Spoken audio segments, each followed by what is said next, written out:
is our friend and regular Christopher T. Doggy T. Garden. What's up, guys? But we're in a car Studio. Oh, we're in a car studio. Rolling studio. Pardon me, a rolling studio. That's right. And our special guest for the day is Julian Brousseau. What up, guys? All the way from Oklahoma. Woo! That's actually Tulsa for anybody out there. Hammer So down. I think I'll start the show off with a little story dating back to the first time. I'm almost scared of which story's gonna come up. Well, this one pretty much is the day I broke away from my family. My mom had pretty much given up on me and said, I don't know, whatever your father feels like being responsible for, go ahead and I'm gonna put him in your charge.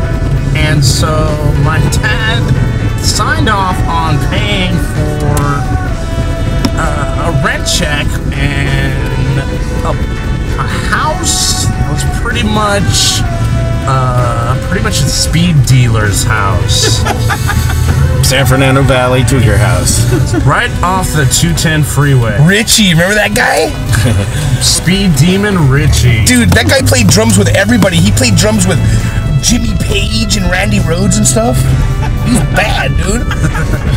a legend in his own mind. Dude, he had a mirror on his wall that said, Coca-Cola relieves fatigue and cures what ails you. Hells yeah, dude. So I was there for probably less than a year, and my brother started getting hip to the fact he was the reason why I moved in there. He moved in there first.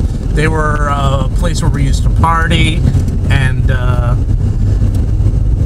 he worked it out with my dad where he would kind of keep an eye on me, and I would stay there and go to adult school.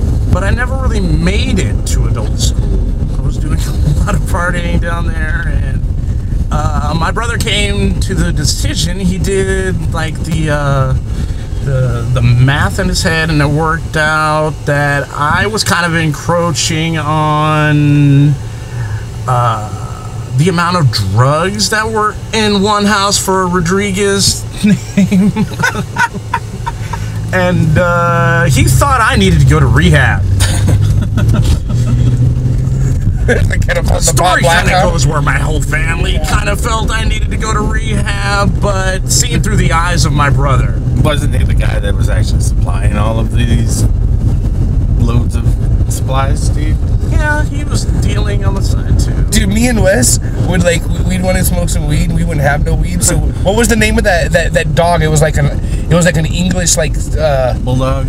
Bart? No, Bart. What kind of dog was that? It's a terrier, wire hair terrier. Yeah, he looked like what do you call the special investigation in England? A Scotland Yard. He looked like a Scotland Yard cop. One of those dogs. Looked like he needed a pipe out of his mouth. That dog had been run over so many times, its rear legs were fused to its backbone. Dude, we didn't have no weed, so we'd open up Max's door when he was sleeping, and we'd push the dog in there, and we'd wait about a half hour, and we'd open up the door and let the dog out, and the dog laid down and rolled around, so the dog would come out, and we'd pick buds out of his back. There'd be so much bud on the floor, dude. Man, I remember those times. This time we pulled up in front of the house. Stopped. We got in the house. We got out about 2 o'clock in the morning. Came out. Car wouldn't start at all. Wouldn't start. We couldn't figure it out. We looked under the hood. We couldn't figure out why the key just wouldn't work. That's right. And what we did was we took it, and we eventually went and asked Richie. I think it was Richie. Yeah. We're outside working on his bug, or we're repainting it for the 50th time that week. And we're like, dude, can you give us a jump? And he's like, yeah, dude, no problem. So he brought up his big old 66 Cadillac and plugged it in. And it still wouldn't start. Wouldn't do anything. Sit there. And we're talking about little Nissan Sentra. That big old Cadillac wouldn't turn over that little Nissan Sentra. Yeah, it definitely. And what it was when I pulled up, yeah. we were so excited to be there. We pulled up, turned the car off and left, and we never took it out of drive and put it in park. Yeah. So it wouldn't turn on because the transmission was in drive. This was like 20 minutes later we actually realized this. And we put them put it in park and said, "Yeah, thanks, dude." Just started up and we drove away. All to you, man. Saved us. Thanks for going out of your way. But you can always count on the fact that somebody will be awake to let you in. Oh God! I remember we went over there for a New Year's Eve pig roast. They put a pig in the ground. Yeah. But I was so spun out, I never tried it. I didn't even. I was so excited. I went there to the party, and I never even tried the pig, dude, because I couldn't eat. Methamphetamine has a way of preoccupying It's your mind. weird. It's weird that way, isn't it? Remember the time in the Kmart parking lot? Which time You in the and Kmart parking Julian lot? and Kraig dismantling the entire trunk onto the floor, organizing their entire tool. No, that was just me and Kraig. That was the day I was got you arrested. and Kraig? That was the day I got arrested, dude. We weren't in the parking lot. We were behind the wall, like over by the nursery section, and we didn't see the cop pull up. And the cop creeped out from around the wall in his squad car, looked at us. We're the only people in the parking lot. It was 3 a.m. Looked at us and kept going behind the Kmart. And me and Craig are like, "Oh shit, we better put everything back in the trunk. Get out of here." So by the time we put everything back in the trunk, I mean, we emptied our trunk and turned right? Back on the freeway. Yeah. We put everything back in our trunk, and the cops already pulled up, opened the doors, and got out. The funniest part of that story, though, is when they arrested me on some failure to stop at a stop sign ticket that I got like 4 years before that. On the way to the police station, the cop goes, T-Garden. Where do I know that name from? Now I'm thinking, oh, I'm in trouble because my mom's been arrested a lot of times in the valley, and she's pretty notorious with the LAPD. And he's on T-Garden. Where do I know T-Garden from? And Craig saw, I think it's biblical. I'm like, oh shit, dude. Oh shit. They gave Craig a sobriety check. How do you give someone on speed and fucking Well, ride? no, we just got it from a bar. It was my 21st birthday. That's why we unloaded the trunk. We were checking out all my gifts. And it was my 21st birthday, which makes it 96. The thing about Craig is how do you give a guy a sobriety check who's marched so many years of drum corps and marching bands? They said stand on one foot, put your other foot up on your knee, put your arms out and count to 20 slowly forward. Well, the guy's a metronome. The guy marches like almost for a living. You're like, this guy's got impeccable balance. He's gonna count in a constant rate. Everything was perfect. They tried to check him for like 20 minutes. He was smashed out of his mind. He passed every roadside sobriety check, dude. I was like, oh, you're never gonna get him. This is a waste of all of our time. I don't know what Is that a doing. breathalyzer? Yeah. Yeah. They never messed with us the time we were in the Kmart parking lot, straightening the frame of my buddy Dinpin's K5 Blazer that was bent out of shape. Spent the night with a log chain and a street lamp in the parking lot. Oh, wrapping the log chain around the frame and then wrapping it around the street lamp and then just ramming it in reverse. Yeah, well, no. We got to the point where it was like, okay, just pull back a little bit more.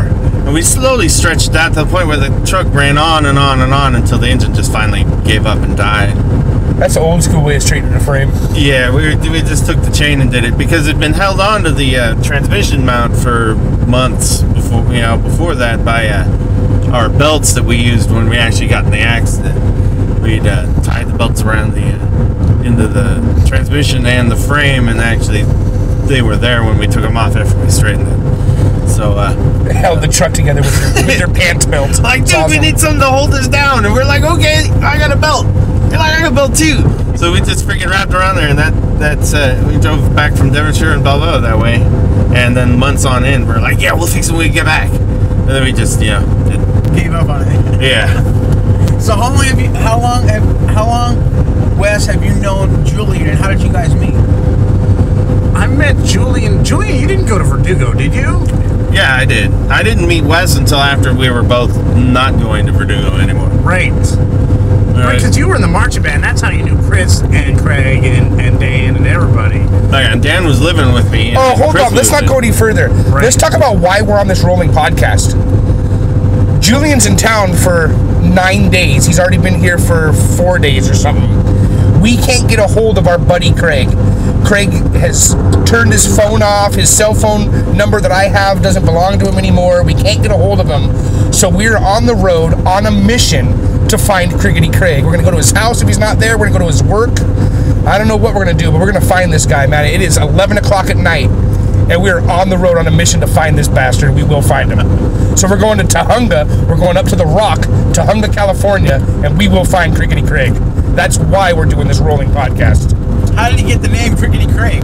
That is a hell of a question. How the hell did he get the name Kriggity Kraig? Kriggity Kraig, because it all a little crickety, because it always was all blah, blah, blah, blah, blah, blah, blah, blah. Man, For the audience, Julian was just rattling his head like a rattle while he said that, so you have to envision that. Yeah, it's just we all kind of bounced around. We were to the point where we were just on springs all the time. We walked around Tujunga like we owned it. We did. Well, let me dial it back to the time that I actually moved in with Julian. So we're back in the house where I'm living with my brother, and he's decided to do an intervention to drag me to An rehab. intervention before interventions were popular. But it wasn't just an intervention, Wes. What happened that evening to make him think the next morning they had to do something like that? Oh, you got to tell this story, Wes. The freaking Wes Was it a Max mushroom story. trip? Yeah. Wait, that's 2 against 1, Okay, man. as far as I know, Wes, correct me if I'm wrong. This is what I understand: is that Wes ate a bunch of mushrooms. The trip was bad. He came out of his house, and they live in a cul-de-sac. Right. Lived in a cul-de-sac, and he went to the middle of the street, And laid in the and he fetal laid position. in the fetal position, and from my understanding, closed his eyes and said, "Oh shit, this is not good. This is what I get. This is my eternity, and this is what I get for dying on mushrooms." Oh my God. And then when Wes is all sober and done and probably wakes up in the morning, he's in the street on the warm asphalt. And that's probably a good reason to start an intervention, I'm thinking. Yeah, well, yeah. It says they're still open. To me, as I recollect, I don't remember that being like the day after. It probably was a catalyst to why. Well, I thought Max went out and saw you and called your mom, and that's why when we picked you up from the 7-Eleven in Lakeview Terrace, you didn't even have shoes on. No. No, that's because he ran from the Right. intervention. Well, let me tell- right. So, Okay, all right. So everybody, I think it was my father. And Hey, look, this is my where brother, Wes got the name Weak Sauce. Right here. It's all the way on the Burrito right. Factory. Yeah. So my father and my brother have shown up at the house. I'm there, just relaxing, probably smoking bong hits or something, and they tell me, okay, we're gonna take you to rehab, and you have no choice. You have nothing to say about it. I'm like, what the fuck? And I'm like, no, this is not gonna happen. And my brother physically bear hugs me and drags me out of the house. And everybody in the house is watching it go down, and I'm feeling like totally alienated here. Dude, this is where Sons of Anarchy is filmed, right across here, and the Taekwondo place. Burger King always there? They are literally dragging me out of the house, and I'm barefooted. That was the reason why I was able to flee. I'm being dragged out, and they open up the little gate in the front yard, and I push it closed and push back with my bare feet, and I'm pleading with them, look, have some decency, let me get my shoes at least. And Go the drugs. the biggest mistake was them letting go of me and turning around to go get my shoes, Poof, and then- thinking that I'm just yeah. gonna wait there. And then there's a cloud in the shape of Wes. Just left while Wes is gone. And that's when I called up Julian and told him, man, I'm about to go to rehab on account of my family, and that's not gonna float. They don't understand. So me and Julian jumped in the car and drove down to 7-Eleven Lakeview Terrace and picked up Wes. And Julian says, you can sink or swim with us, man. That's what my mom said when I asked her. That's what she said to me when I moved in. Come in here and sink or swim with us. Yep. That was also a proposed title to the show. I like that sounds. Sink or Swim, SOS with Wes and M. Sink or Swim with Wes and M. That sounds pretty good though, SOS with Wes and M. It kind of rolls a little bit. So at one time, all 3 of you guys were living in the